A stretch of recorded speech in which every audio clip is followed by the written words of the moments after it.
ચાલ જો તો મંજિલના રસ્તા મળી જશે. ચાલ જો તો મંજિલના રસ્તા મળી જશે. હા ચાલશો તો અને બસે રહો તો ચાલશો તો મંજિલના રસ્તા મળી જશે. વિચારો તો બધી વાતનું કારણ મળી જશે. જીવન એટલું પણ મજબૂર નથી હોતું. વિવેકથી જીવો તો જલસા પડી જશે.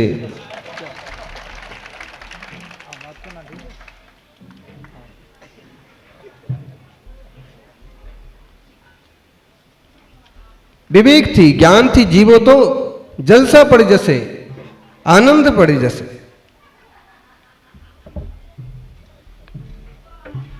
जिंदगी बहुत कीमती है.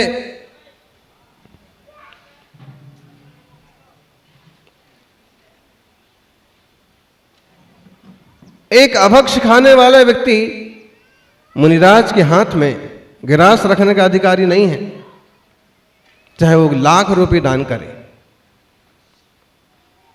गलत आचार विचार वाला व्यक्ति जिनेंद्र के अभिषेक का पात्र नहीं है, चाहे करोड़ की बोली लगाए. सौभाग्यशाली हो कि आपका खान पान भी शुद्ध है, खानदान भी शुद्ध है. रोज सुबह उठ करके भगवान का अभिषेक कीजिए, मुनिराज को दान कीजिए, साथ चलिए. ये बात जरूर है कि बड़े बुजुर्गों ने तो काफी रक्षा की है अपने संस्कारों की, सभ्यताओं की, लेकिन नई पीढ़ी भटकने भी लगी है. क्योंकि इतनी ज्यादा रूढ़ियां भी नहीं होना चाहिए कि बहू बेटियां परेशान हो जाएं और कि लोग हमको पिछड़ा वर्ग का कहने लग जाएं. धर्मी ना हो कि पापी ना हो कि दापी ना हो, सभी श्रावक हैं और सबको एक साथ मिल बैठ करके भगवान का पूजन अभिषेक करना चाहिए. विवेक पूर्वक, बुद्धि पूर्वक, समझदारी से आचार विचार और रोटी बेटी के संबंधों पर ध्यान देना चाहिए. ये ना हो कि एक जगह तो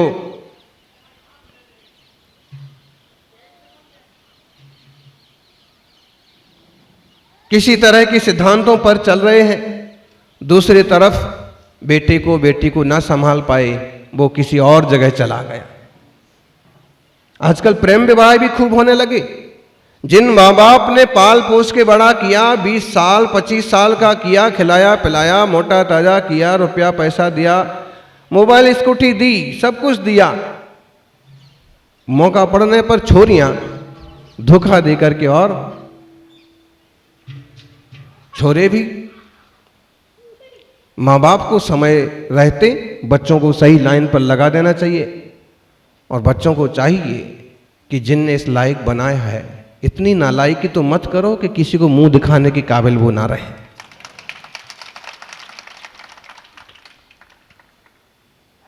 एक तरफ तो आप भावताओं में लगे रहे कि बेटी किसको देना, किस परिवार में देना, कितने में देना, और दूसरी तरफ मालूम पड़ा कि भाग खड़ी हुई. अब लगे रहो. जागृत समाज बनाइए, जीवंत समाज बनाइए, धार्मिक और संस्कारित समाज बनाइए. मुनिवर कह रहे थे घर तो बड़े बड़े हैं और मुनि संघ को आग्रह भी कर रहे, रुको रुको रुको. बताइए भाड़े के घर में कौन रुकेगा? किसी गृहस्थ के घर में कौन रुकेगा? ठंडी ज्यादा थी, रात बिताना थी, इसलिए रुक गए, वरना हम गृहस्थ के घर में क्यों रुकने लगेंगे?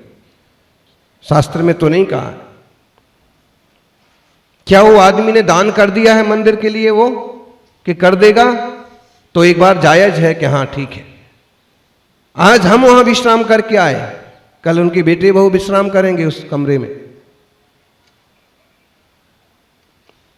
आपके घर जैसे हैं वैसे जिनालय भी होना चाहिए, वैसा मुनिराज पधारे तो उनके विश्राम के लिए बसती का भी होना चाहिए. समाज में कुछ लोग घड़ी के कांटे की तरह होते हैं. हर जगह, हर गांव में, हर समाज में कुछ लोग घड़ी के कांटे की तरह होते हैं. चाहे फास्ट हो सेकंड फास्ट होता है। चाहे एक फास्ट हो, चाहे एक स्लो हो, चाहे एक लंबा हो, चाहे एक छोटा हो, चाहे एक गोरा हो, चाहे एक काला हो, लेकिन अगर किसी की 12 बजानी है तो सारे इकट्ठे हो जाते हैं। किसी की 12 बजानी है तो 12 बजे सारे इकट्ठे होते ना, तीनों चारों काटे।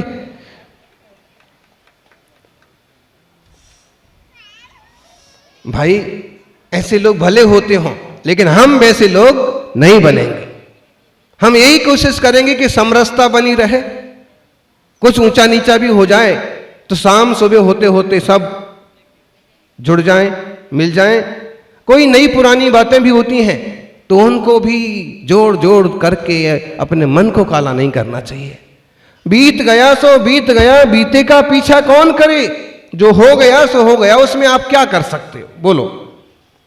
तपस्वी सम्राट गुरुदेव इस गांव में नहीं आए, अब नहीं आ पाए तो नहीं आ पाए। उस समय आप इतने तैयार, होशियार, खबरदार नहीं थे जैसे हमको ले आए जबरदस्ती। अब हो गया तो हो गया, नहीं आ पाए तो नहीं आ पाए, लेकिन आइंदा ध्यान रखेंगे कि कभी भी मुनि संघ का योग बने हमारे गांव में जरूर आना चाहिए। ठीक है, अब जो बीत गया सो बीत गया। बीते के लिए हम रो नहीं सकते हैं, लेकिन सीख तो सकते हैं। जो हो गया सो होगा। दादा बाबा के जमाने में हो गया कभी ऐसा, कभी हमारी दूरियां बढ़ गई किसी कारण को लेकर के, पिछले साल किसी बात को ले गया, हो गया तू तड़ाका। अब समय बदल गया, नया साल आ गया है, नया साल आया है तो नई सोच भी पैदा करो, नए विचार। सुबह उठते ही क्षमा, किसी से कुछ गलती हुई है तो क्षमा भाव।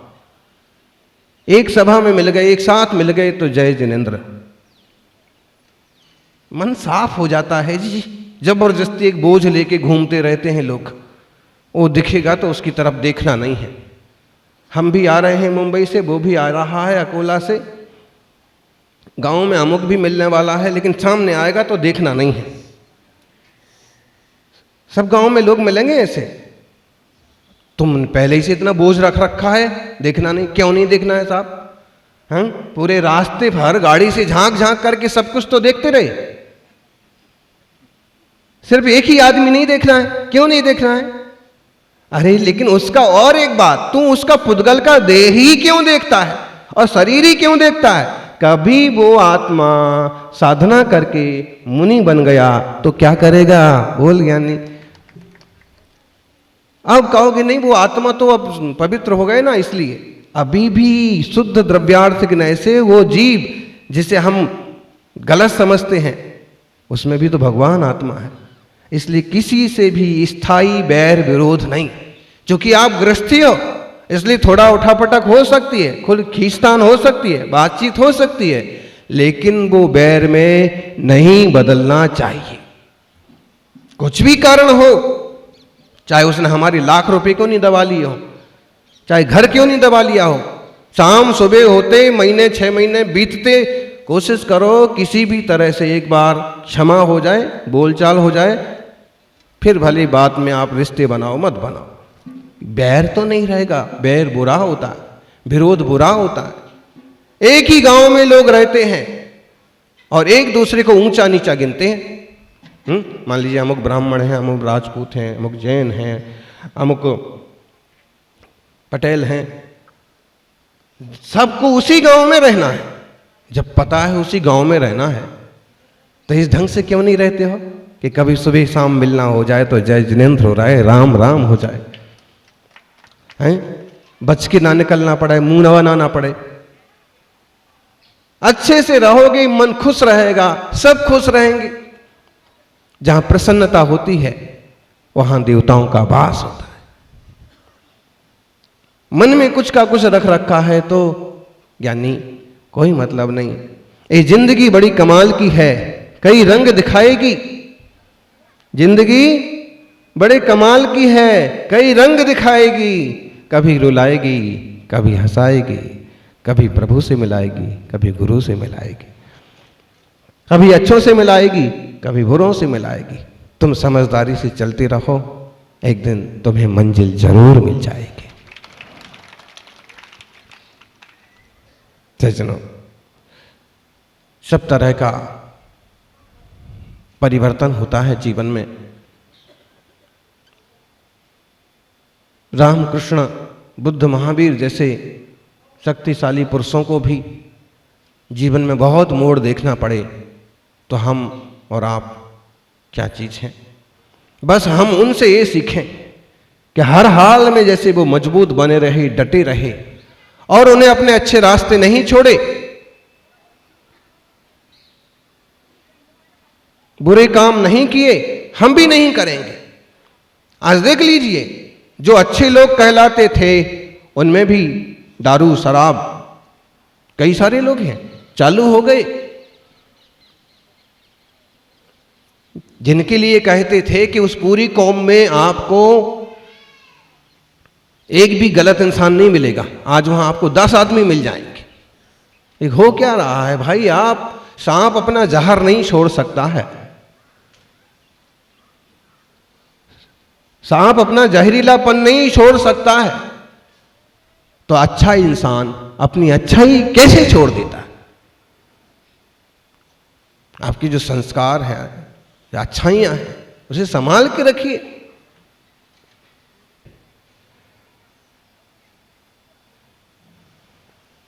फिर अगर गृहस्थ श्रावक अपने खान पान पर शुद्ध ध्यान दे तो उसको क्या तकलीफ होने वाली। बोले शादी में तो चलता है, हमारे दूसरे तरह के दोस्त भी आ रहे ना, उनके लिए कुछ तो व्यवस्था करना पड़ेगी। हमारे दोस्तों को ये चलता है, ऐसे लोगों को बुलाते क्यों। बल्कि हम आपको ऐसा बता सकते हैं कि दूसरे लोगों में जब वो सवर्णों को सम्मान से बुलाते हैं ना, तो अपनी पत्रिका में लिखते हैं भोजन की व्यवस्था आपके अनुसार की गई है और सूरज ढलने के पहले की गई है। ऐसी पत्रिका हमने प्रतापगढ़ का एक उदाहरण, बोहरा मुस्लिम समाज की एक पत्रिका थी, उसमें लिखा था जैन भाइयों के लिए भोजन की व्यवस्था उनकी पद्धति के अनुसार, उनके लोगों के द्वारा और रात्रि होने के पहले हमारे यहां की गई है।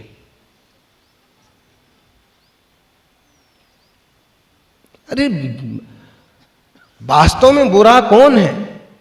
सच्चे में ना तो सब पूरी तरह से कोई बुरा है और पूरी तरह से अच्छा भी कौन है। जिनको अच्छा कहते हैं वो गलत लाइन पर जाने को तैयार है, जिनको बुरा कहते हैं उनमें कई सारे लोग अच्छे अच्छे काम कर रहे हैं। इसलिए किसी को सर्वथा बुरा भी मत मानो, किसी को सर्वथा अच्छा भी मत मानो, लेकिन अच्छे बनो और अच्छे रास्ते पर औरों को चलाने की कोशिश करो, चलते रहो। राम की रावण से कोई दुश्मनी नहीं थी, बस जहां मर्यादाओं का लोप चालू हुआ वहीं से उनसे नाराजगी हो गई कि सीता का हरण भी किया है, अब इसका तो रास्ता कुछ ना कुछ निकालना पड़ेगा मर्यादाओं की सुरक्षा के लिए, देश की, गांव की, समाज की व्यवस्थाओं के लिए। नहीं तो सब तरफ व्यभिचार फैल जाएगा। आज देख लीजिए अखबार उठा के, इतने बलात्कार हो गए, इतनी बेटियों का जीवन बर्बाद हो गया।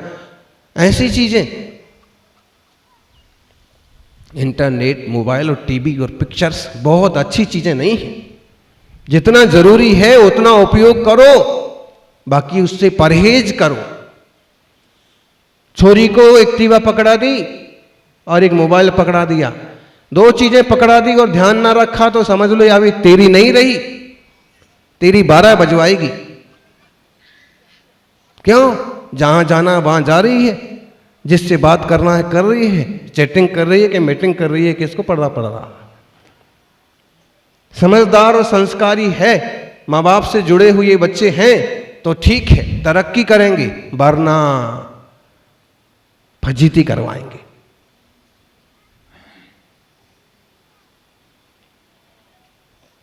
पूछ परख तो रखना चाहिए, खबर तो रखना चाहिए।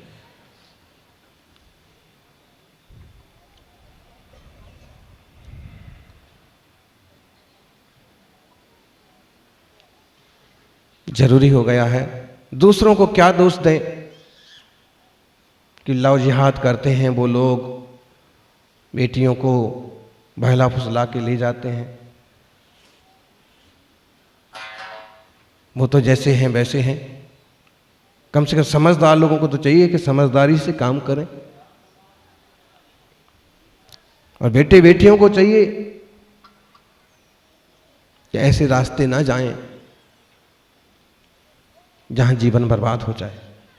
ध्यान रखना, जीवन आपका है, आपके लिए है, और सोने जैसा जीवन है।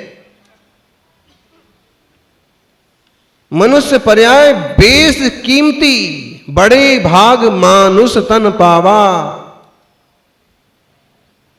सुर दुर्लभ सब ग्रंथ निगावा। बड़े भाग्य से मनुष्य बना है, और इन लोगों ने समझ लिया है कि भाग्य से बने हैं, इसलिए तप में और त्याग में लगे हैं।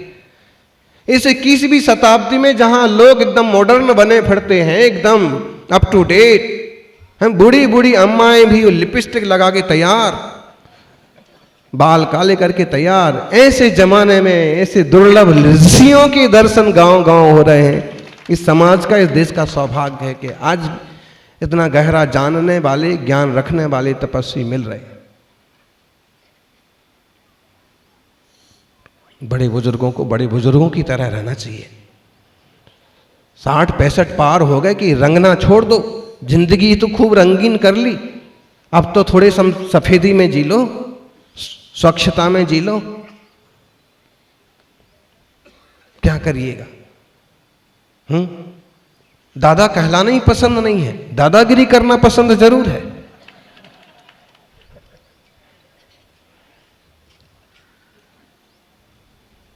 आप किसी एजेड महिला को भी अगर माता जी बोल दीजिए, मामी जी, काकी जी, ऐसा कुछ बोल दीजिए, आपकी खैर नहीं। एक संस्कार किधर जा रहे हैं? अरे भाई, बराबर की बहन को भी अगर मां बोल दिया जाए ना, हमारी वो संस्कृति है। कितना बड़ा सम्मान दिया, ये सम्मान है। मां बोलने का मकसद ये नहीं है कि वो मां है, मां बोलना बहुत बड़ा सम्मान है, दादाजी बोलना बहुत बड़ा सम्मान है, अपनापन दिखाना भी है और आपके प्रति सम्मान भी है। लेकिन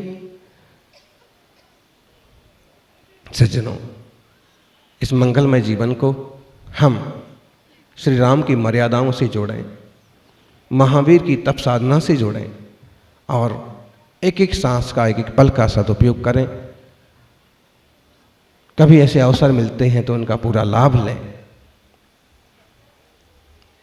शाकाहार, सदाचार हमेशा जीवन में जीवंत रहना चाहिए, और हमारे मन में हमेशा जिनेंद्र भगवंत रहना चाहिए।